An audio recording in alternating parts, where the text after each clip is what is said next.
أعوذ بالله من الشيطان الرجيم. بسم الله الرحمن الرحيم. Assalamualaikum warahmatullahi wabarakatuh. Innal hamdalillah nahmaduhu wa nasta'inuhu wa nastaghfiruh wa na'udzu billahi min sururi anfusina wa min sayyiati a'malina. May yahdihillahu fala mudhillalah wa may yudlil fala hadiyalah. Asyhadu an la ilaha illallah wahdahu la syarikalah wa asyhadu anna Muhammadan abduhu wa rasuluhu la nabiyya ba'd. Allahumma salli wa sallim ala nabiyyina Muhammadin wa ala alihi wa ashabihi ajmain, amma ba'du.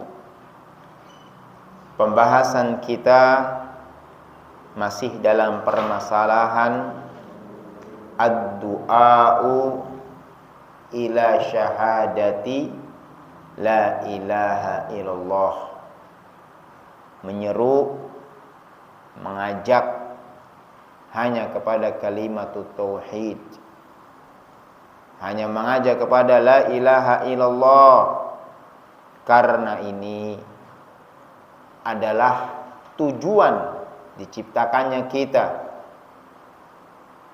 Bahkan Allah Subhanahu wa taala mengatakan, ya ayyuhan nasu budu rabbakum alladzi khalaqakum walladzina min qablikum la'allakum tattaqun.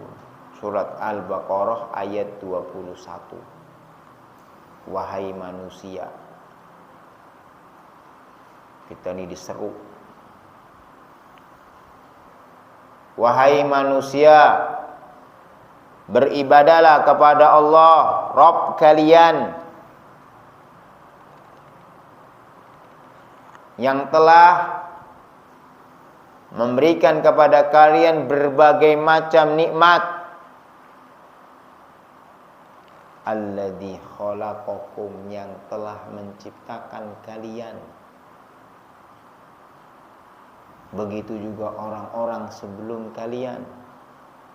La'allakum tattaqun, agar kalian itu menjadi orang yang bertakwa. Artinya di sini adalah tauhid ibadah adalah tujuan dari suatu perkara yang sehingga seluruh seruan, ajakan, seruan apapun itu adalah kalimat la ilaha illallah, tauhid. Semuanya harus bermuara kepada la ilaha illallah, tidak boleh kepada selainnya. Tidak boleh kepada partai, tidak boleh kepada organisasi, kepada kelompok yang hakikatnya itu semuanya adalah memecah belah. Terjadilah kaum muslimin itu terkotak-kotak. Akhirnya mereka saling bangga.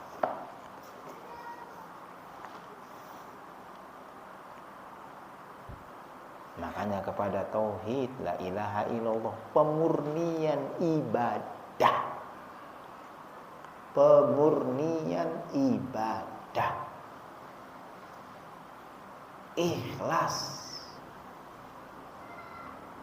Yang harus lagi-lagi dievaluasi, ditadaburi lagi, diperiksa lagi.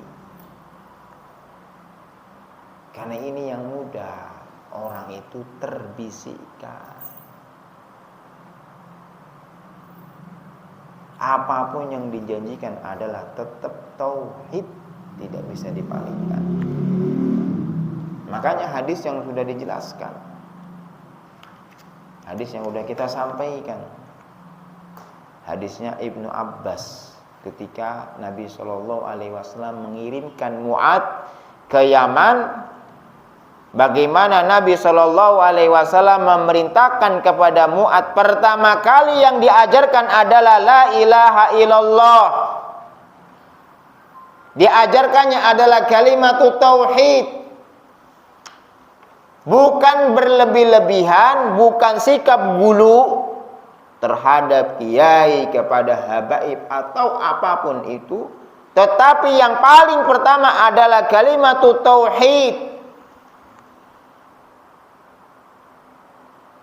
Karena tidak ada sesuatu yang wajib bagi orang-orang yang terbebani. Siapa itu terbebani? Kita semua nih. Kita semua manusia terbebani dengan apa? Dengan ibadah. Al-mukallaf. Tidak ada wajib atas setiap orang-orang terbebani. Yang paling agung daripada melebihi tauhid itu enggak ada. Enggak ada ya ikhwah.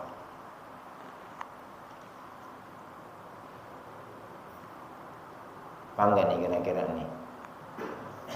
Secara ilmu dan amal itu enggak ada yang bisa melebihi, menandingi tauhid, itu enggak ada. Makanya kalau orang yang bertauhid itu apa? Dia tawadhu. Enggak. Apa coba yang lihat di YouTube, naudzubillah min zalik itu. Astagfirullah. Sampai dibuat tato. Apa ya ikhwah? Na'udzubillah min zalik. Ini adalah berlebih-lebihan. Manusia itu walaupun sesoleh apapun, sedekat hubungan dia dengan Nabi Muhammad SAW, tetap itu adalah makhluk. Lihat nih hadis Nabi, Nabi sendiri mengatakan,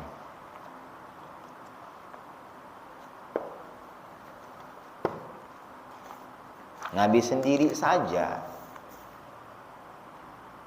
kakek mereka yang mengatakan bahwasannya keturunan-keturunan Nabi Shallallahu Alaihi Wasallam, kakek beliau saja, kakek mereka saja, bagaimana perkataannya, tidak ingin dijadikan berlebih-lebihan, gulu.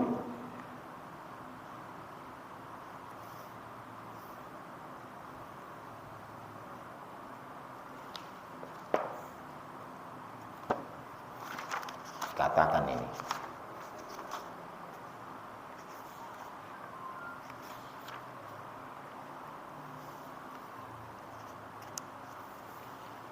Dikatakan ini,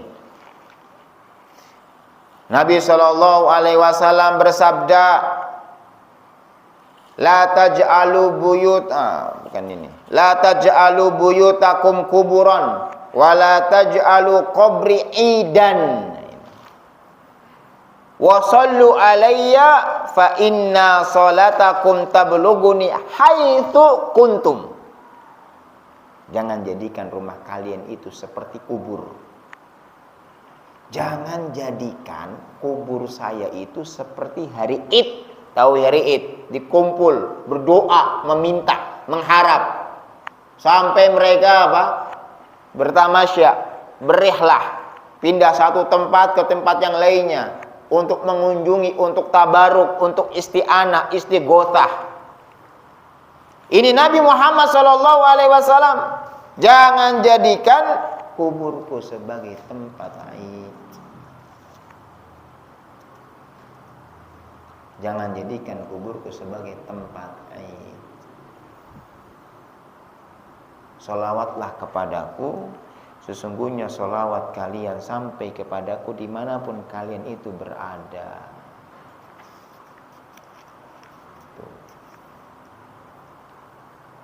Lagi dikatakan di sini, la tattakhidu qabri idan. Jangan pernah jadikan kuburku sebagai tempat Id. Tuh. Beda nggak di sini, Pak? Beda nggak sih? Beda nggak, Pak?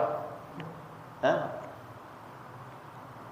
Di kita coba sih, kubur-kubur dijadikan tempat apa? Coba berkumpul. Bahkan masjid lebih ngenas. Sholat subuhnya kayak apa? Tapi di kubur-kubur coba. Na'udzubillah min dzalik. Nabi katakan ini loh. Nabi SAW tuh hadis-hadis yang seperti ini kemana? Coba.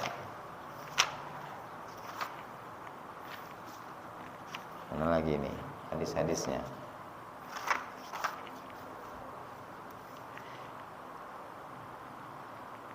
La'ana Rasulullah sallallahu alaihi wasallam zairatil qubur wal muttakhidina 'alaihal masajid.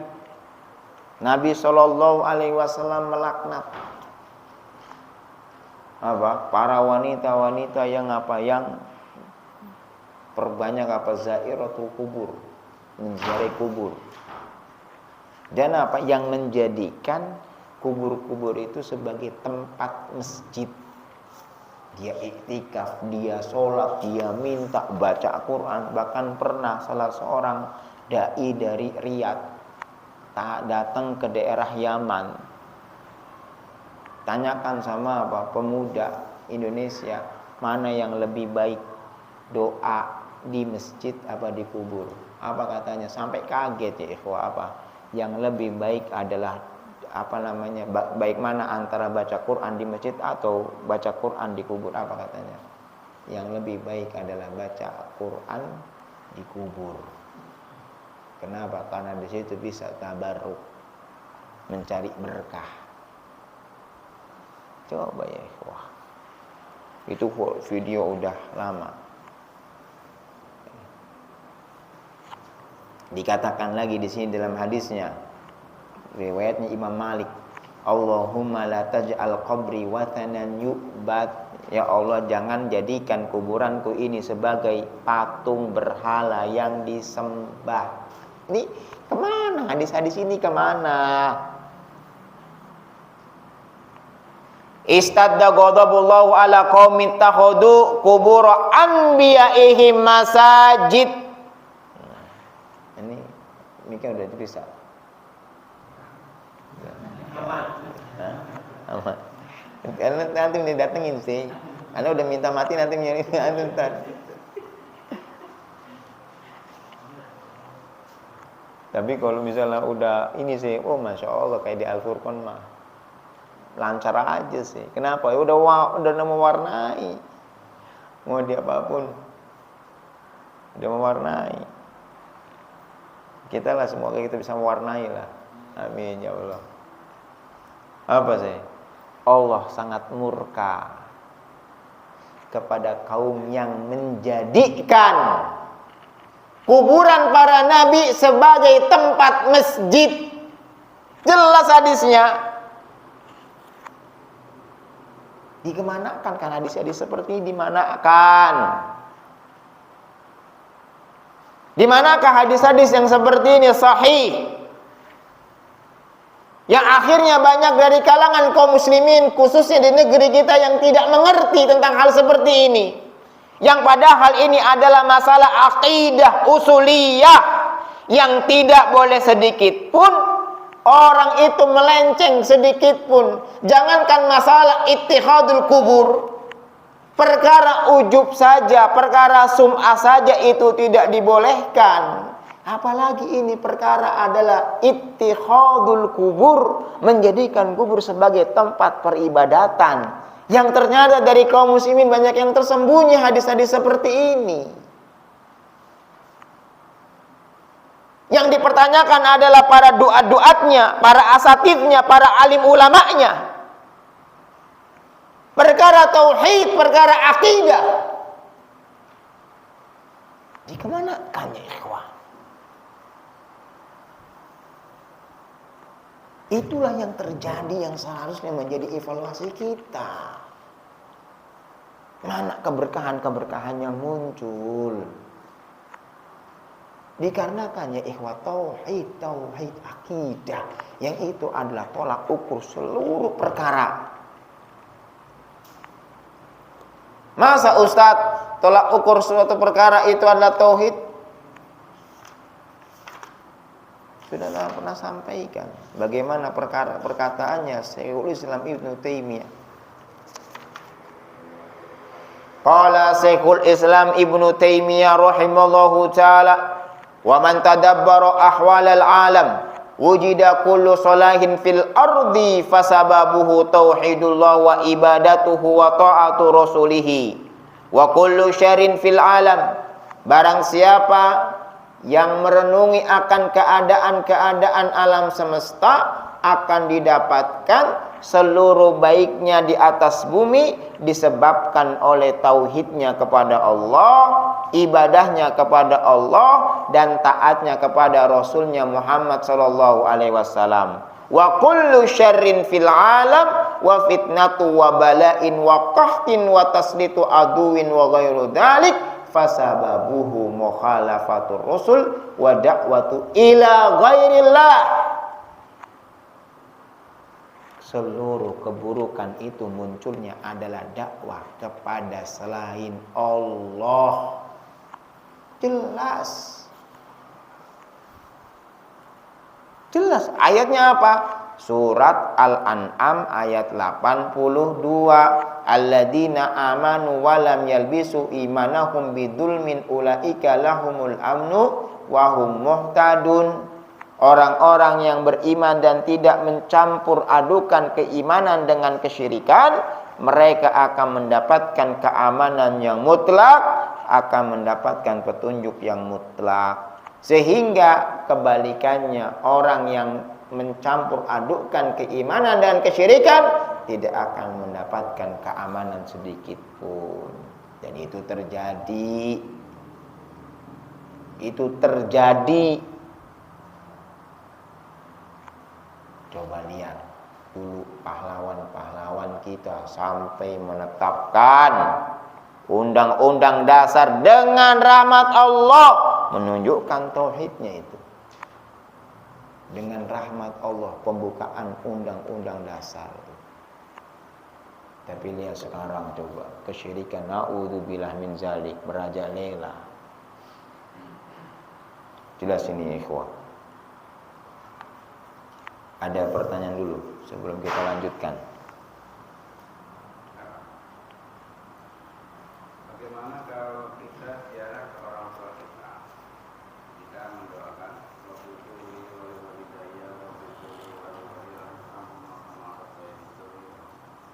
kita ke kubur, gimana hukumnya? Pertama, ziarah kubur itu tujuan terbesar sebagaimana yang Nabi Shallallahu Alaihi Wasallam sampaikan adalah mengingat kematian. Itu tujuan terbesar, tujuan inti dari berziarah kubur. Adapun mendoakan orang tua bukan di atas kuburnya, tapi setiap waktu. Setiap waktu, khususnya pada orang tua yang jasanya telah banyak kepada kita. Ketika waktu sepertiga malam, hujan, kemudian sore hari antara azan dengan iqamah, dimanapun itu ya ikhwah. Nah ini kan yang kadang-kadang mohon maaf ini Pak, akhirnya mohon maaf sekali, ada mungkin munggahan, ada apa, sehingga apa, dalam persepsinya orang-orang itu setahun sekali didatengin kuburnya, dibersihkan, akhirnya apa, melupakan bahwasanya orang tua itu dibutuhkan doa tiap hari ya ikhwah. Masa iya orang yang udah begitu banyak jasa ya ikhwah, gak bisa kita melupakan orang tua itu, gak bisa ya ikhwah.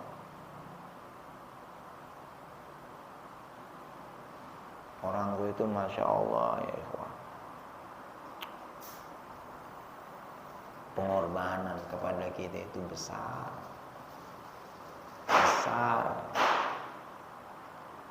Kita tuh gak akan merasakan artinya orang tua kecuali nanti kalau udah mati aja baru tuh. Ya sih. kayak hilang sih. Hilang. Maka benar kata Ustaz Subhan Bawazir. Apa coba? Orang sukses apapun dia, tapi kalau suksesnya itu udah gak ada orang tua, gak ada yang berarti sih. Gak ada artinya sih. Dia bilang gak ada artinya. Kayak fana sih. Nah pertanyaannya adalah, dengan orang seperti itu, yang seharusnya doa itu ada dipanjatkan setiap waktu. Makanya tidak ada kata hari ibu, tidak ada kata hari orang tua, gak ada. Tapi setiap hari itu adalah hari orang tua. Dan itu salah satu di antara berbaktinya anak kepada orang tuanya adalah apa? Doa. Dalam kitab Adabul Mufrad disebutkan 4 hal yang bisa dilakukan oleh orang ketika orang tuanya telah meninggal. Pertama adalah sedekah. Yang kedua mintakan ampun. Yang ketiga adalah mendoakan. Dan yang terakhir adalah menyambung silaturahmi kerabat teman-temannya. Coba sampai sebegitunya Islam. Maka ketika ziarah itu untuk mengingatkan kematian, kita itu akan seperti itu loh. Makanya ketika ziarah kubur itu ajak bicara hati ini, ajak bicara hati ini, kolbun ini ajak bicara. Jiwa, engkau satu-satu tuh di dalam. Kita ketika nyelawat, jangan aneh heran sih. Puasa-puasa kalau udah khotib Jumat lewat Budi Dharma, Allah, saya siang-siang minum Sprite, Coca-Cola sih. Bulan Ramadan di kuburan padahal coba. Naudzubillah min dzalik. Kenapa? Karena kita sudah banyak salah dalam pemahaman agama. Coba nih antum lihat nanti nih. Mau deket-deket ini Pak nih puasa-puasa. Budi Dharma macet total sih.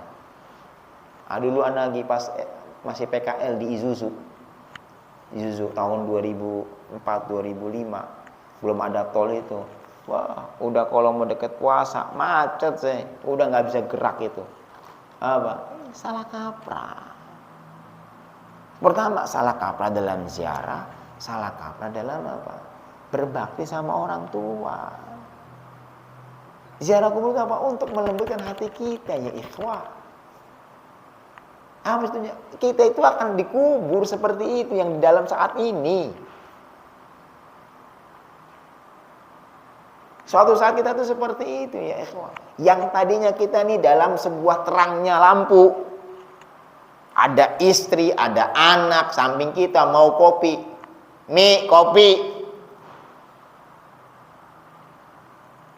panas setel AC. Suatu saat pindah sih, seketika. Pindah seketika. Ka'annahum yawma yarawnaha lam yalbathu illa asiyatan aw duhaha. Seakan-akan mereka tidaklah tinggal di atas dunia kecuali di waktu pagi dan petang. Kok bisa ya saya pindah kayak gini ya? Kok bisa gitu loh? Mana istri, mana anak, mana harta yang dibanggakan? Gak ada ya ikhwan. Itu tujuan ziarah kubur itu ya ikhwan. Dan itu salah satu di antaranya Pak, supaya hati ini tuh nggak terlalu keras sama dunia Pak. Jangan terlalu keras sama dunia. Antum cari antum seperti apapun ya ikhwah. Kelelahannya akan kita dapatkan. Capek, letih.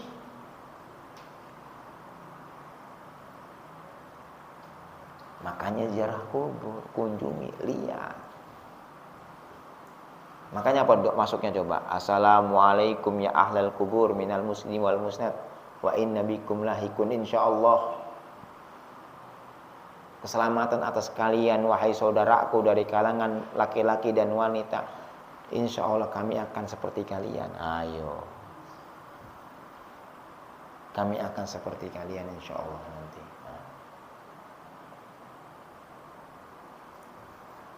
Kalau udah gitu gimana sih?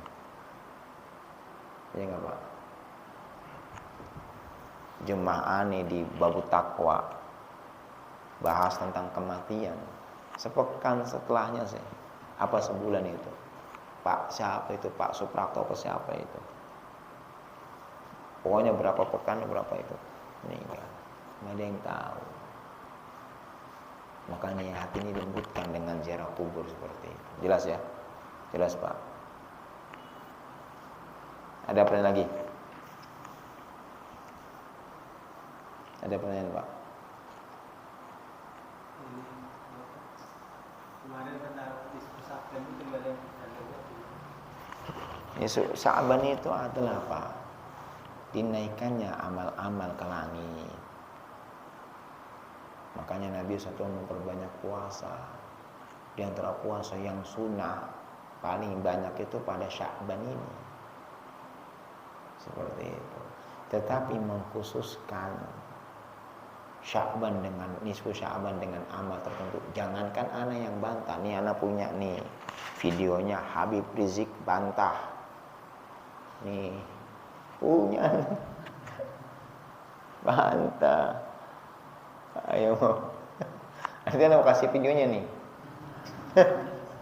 Bid'ah yang Yasin berapa kali bid'ah, bukan anak. Habib Rizik mengatakan. Coba. Nah, selama ini katanya apa? Wahabi yang sering bid'ah-bid'ahin kan. Tapi saya Habib Rizik udah mulai bid'ah. ada video nih, Masya Allah nih. Paham ini jelas apa ya? Ini seperti ini, ikhwah.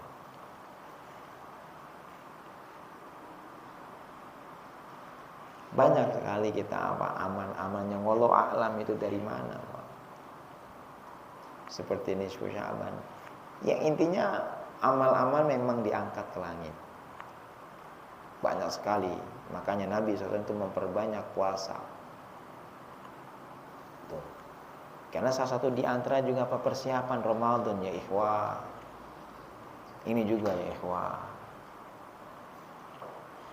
Tadi Ustaz Eko tentang masalah apa pembahasannya nih? Datang ngantung tadi. Ustaz Eko. Tentang apa tadi pembahasannya sih? Tuh saya. Ramadan, apalagi Ramadan. Semangat kita tuh aneh Pak. Nih mohon maaf nih. Sholatnya cepet, zikirnya lama, ya enggak? Sholatnya bisa 3 menit sih, tapi zikirnya bisa 15 menit sih. Nisfu Sya'bannya rame sih. Akhirnya apa Ramadannya? Ramadan pertama penuh full. Ini Rosydi bisa keluar ya? Bisa ya Pak. Nanti. Tapi 5 dan udah habis. Kenapa Pak? Itu ya. Kenapa? Berkah dari suatu syariat yang disyariatkan itu enggak ada. Karena kita menganggap suatu ibadah itu baik menurut persepsi kita, tidak berdasarkan dengan dalil. Coba lihat ya, akhirnya apa? Ramadannya coba nanti lihat. Padahal para sahabat Nabi Shallallahu Alaihi Wasallam, Anda dapat riwayat nih. Udah mati. Dikatakan oleh seorang tabi'in, para sahabat Nabi Shallallahu Alaihi Wasallam itu 6 bulan sebelum masuk ke Ramadan mereka sudah berdoa untuk dipertemukan ke dalam bulan Ramadan.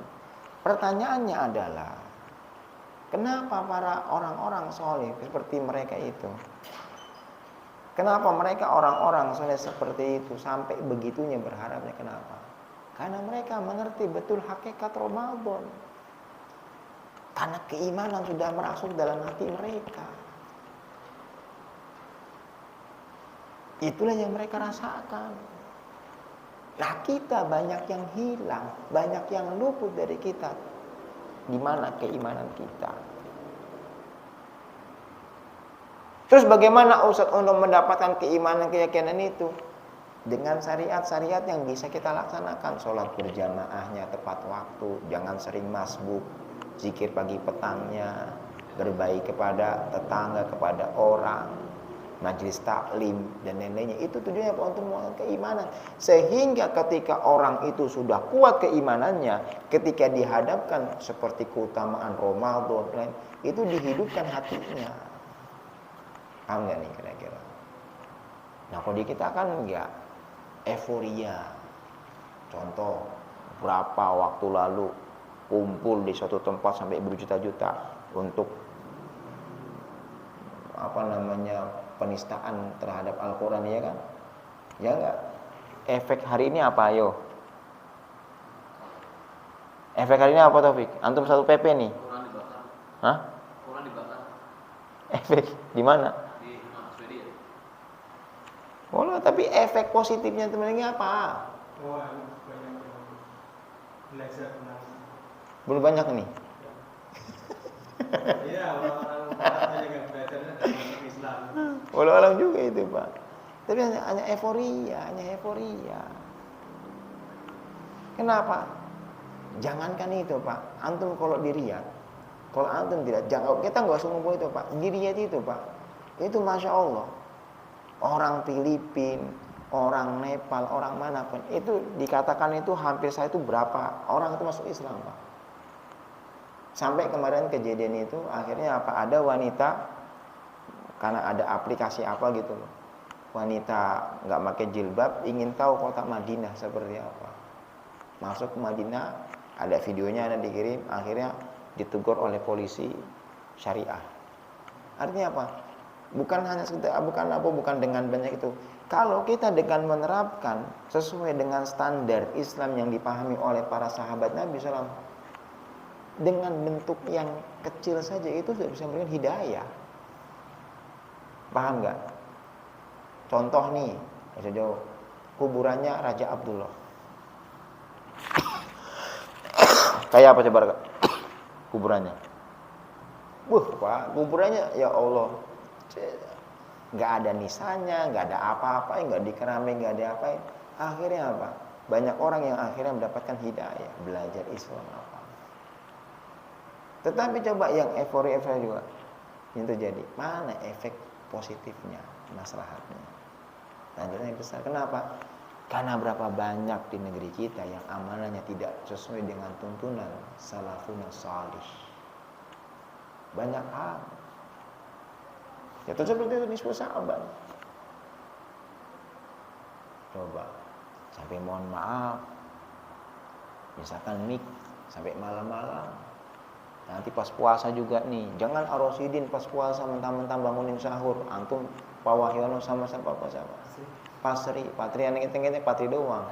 Gantian qiraatul Quran, baca surat Al-Baqarah, ya kan. Semangat boleh, Pak, tapi jam 3, jam 4 jangan.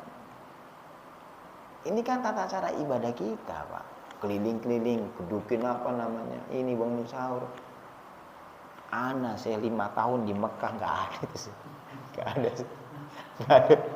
Tapi Masya Allah, Pak. Masya Allah, di Haram, Masya Allah sih. Bahkan sepanjang jalan itu, Masya Allah, tarikin buat buka puasa, ditarik itu, Pak. Coba yang kita lihat, Pak. Keberkahan dari sebuah ajaran yang sesuai dengan tuntunan salafun salih. Jelas nggak nih? Jelas nggak? Ini kita banyak, coba lihat di introspeksi kita deh. Dan antum, Pak, coba lihat deh. Apa sih sebenarnya yang penyebabnya? Satu, karena apa? Karena kita ini tidak dari akidahnya, dari tuntunan ibadahnya. Jadi apa? Tidak menaikkan keberkahan. Kalau sumber daya alamnya, Pak, Masya Allah. Anak kaget sih, di Sukabumi ternyata ada emas. Sukabumi itu udah bertahun-tahun yang akhirnya masuk. Artinya itu anak sekaya ini negeri kita, kaya negeri kita. Itu belum di Freeport-nya, itu baru. Freeport itu kaya apa coba jamaah? Anak berapa waktu lalu bareng sama jalan ke Solo sama orang Kopassus, kita cari banyak. Itu, Pak, Papua itu negeri kaya, Pak. Nah sekarang seperti ini, saya kenapa? Keberkahan. Keberkahan. Nah Saudi yang seperti itu loh, saya Masya Allah, saya bisa mendatangkan pelajar-pelajar digratiskan. Aku tahu Saudi, anak ke UIM, Universitas Islam Madinah, main ke sana, tempat temen, nginep semalam kalau salah. Ustadz Larud, apa selalunya Ustadz Alam Sasana. Saya lauknya ayam, jus, sayur, buah, nasi, sama apa lagi tuh, cuman 2 real, 7.000. Ayamnya bisa 1/4 sih. Dan di sana harga itu seimbang. Anak kemarin 2020 umroh, harga Tamiya, bukan Tamiya mobil itu, apa namanya? Tamiya itu Kobus itu saya paham, masih 1 real Pak. Pepsi 1,5. Coba. Kenaikannya itu Masya Allah sih. Coba. Artinya apa? Keberkahan. Keberkahan itu dari mana? Keberkahan itu dari ibadah. Makanya ini juga masukan juga nih, Anda masukkan juga. Makanya ketika ada sebuah goncangan hidup, suatu ujian dan musibah, yang harus titik fokus kita itu adalah ibadah. Titik fokus kita itu adalah ibadah. Jangan sama sekali ada yang bisa menggoncangkan ibadah. Kenapa? Karena masalah harta, masalah istri, masalah anak, masalah rumah, itu hanya sebuah perhiasan hidup, bukan suatu inti. Kita ketika terjadi sesuatu yang kita takutkan apa? Menggoyangkan ibadah kita. Menggoyangkan apa? Tujuan paling utama diciptakan ini adalah untuk beribadah kepada Allah. Yang akhirnya sholat berjamaahnya terganggu, majlis taklimnya terganggu, perkara-perkara yang lainnya yang berkaitan dengan ubudiyatillah itu tidak lagi muncul. Kenapa? Karena ibadah kepada Allah itulah yang memberikan kemudahan apapun. Wa may yattaqillaha yaj'al lahu makhraja. Barang siapa yang bertakwa kepada Allah, Allah akan berikan jalan keluar. Kalau memang belum ada jalan keluar, deketin lagi Allah. Sampai kita itu apa? Memelas sama Allah Subhanahu wa taala. Sampai kita itu memelas dengan Allah Subhanahu wa taala. Manja kita dengan Allah Subhanahu wa taala. Ini kita. Yang kadang apa? Cara berpikir kita, sesuatu itu gampang dirubah oleh cara pikir negatif kita. Nih, ana sampaikan Syekh Abdul Razak nih. Terakhir ya, udah azan ya? Udah azan belum? Nih, apa kata Syekh Abdul Razak?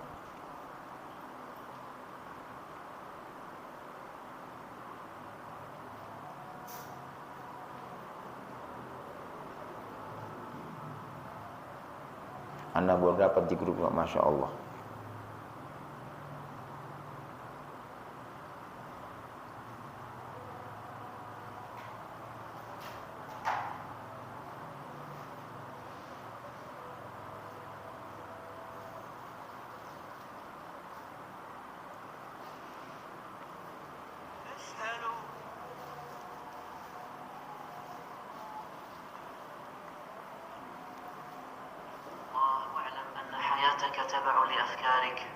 Apa kata dia? Ketahuilah, ada pertanyaan. Dikatakan oleh Syekh Syabdi. Jadi ini syarah nih. Disyarah oleh Syekh Abdul Razak. Syekh Syabdi mengatakan, ketahuilah, sesungguhnya kehidupanmu itu mengikuti cara berpikirmu. Jika pikiran-pikiranmu itu memikirkan hal-hal yang bermanfaat, jika engkau memikirkan hal-hal yang bermanfaat untuk agama atau dunia kamu, maka insya Allah kehidupanmu akan baik.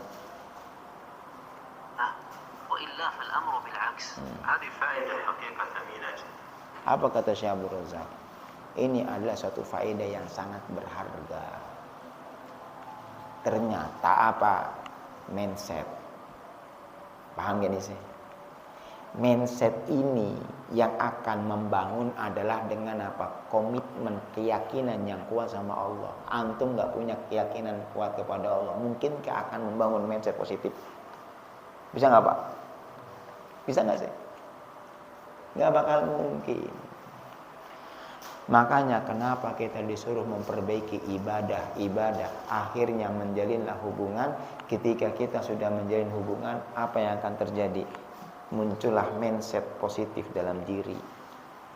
Yang akhirnya dikatakan oleh Syekh Abdurrahman Sa'di, kehidupan itu mengikuti cara berpikir.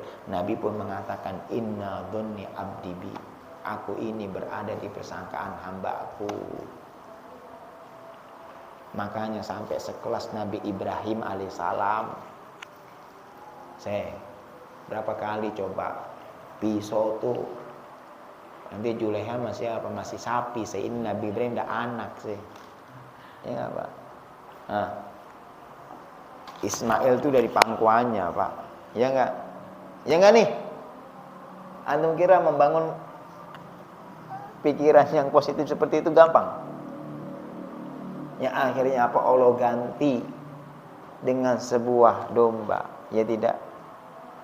Yang kedua, ketika ingin dilemparkan ke dalam sebuah api, nah, sampai malaikat Jibril datang kepadanya. Itu kalau kita udah di ujung tanduk saya nggak tahu nih Allah pertolongan apa yang akan diberikan. Tapi bagaimana Nabi Ibrahim alaihissalam kedatangan malaikat Jibril. Kau butuh padaku wahai Ibrahim. Apa kata Ibrahim alaihissalam? Kalau seandainya kebutuhan itu datangnya dari engkau, enggak wahai Jibril. Tapi kalau itu kebutuhannya dari Allah, aku butuhkan. Akhirnya apa? Turunkan ayat kuni barda wa salaman ala Ibrahim. Wahai api, jadilah yang dingin. Makanya apa? Suatu ibadah yang kita lakukan dalam hari itu adalah untuk membangunkan keyakinan kita kepada Allah. Untuk membangun keyakinan kita kepada Allah. Orang kalau sudah ibadahnya terbangun, apa yang akan terlahirkan? Mindset, cara berpikir positif. Allah tidak akan pernah meninggalkan hambanya. Allah tidak akan pernah menyanyiakan hambanya. Sehingga apa? Kalau udah gitu apa yang akan terjadi ya ikhwah? Tenang. Makanya apa kata Ustaz Khalid dalam satu videonya? Kalau seandainya orang-orang itu tahu apa yang kami rasakan dalam sebuah ketenangan bersamanya Allah Subhanahu wa Ta'ala dengan kami, pastilah mereka akan meletakkan pedang-pedang mereka dalam leher kami. Kenapa ya ikhwah? Itulah orang-orang yang dirasakan oleh orang-orang yang terdekat dengan Allah Subhanahu wa Ta'ala. Makanya kembali kemana? Ibadatullah, ibadah kepada Allah. Perbaiki hubungan kita sama Allah. Perbaiki hubungan kita sama Allah. Beribadahlah kepada Allah dengan sebaik-baiknya dalam keadaan ikhlas. Berarti besok terakhir ya, depan. Mungkin ini yang bisa ana sampaikan di kesempatan kali ini. Kurang lebihnya mohon maaf. Subhanallah bihamdik asyhadu an la ilaha illa anta astaghfiruka wa atubu ilaik. Assalamualaikum warahmatullahi wabarakatuh.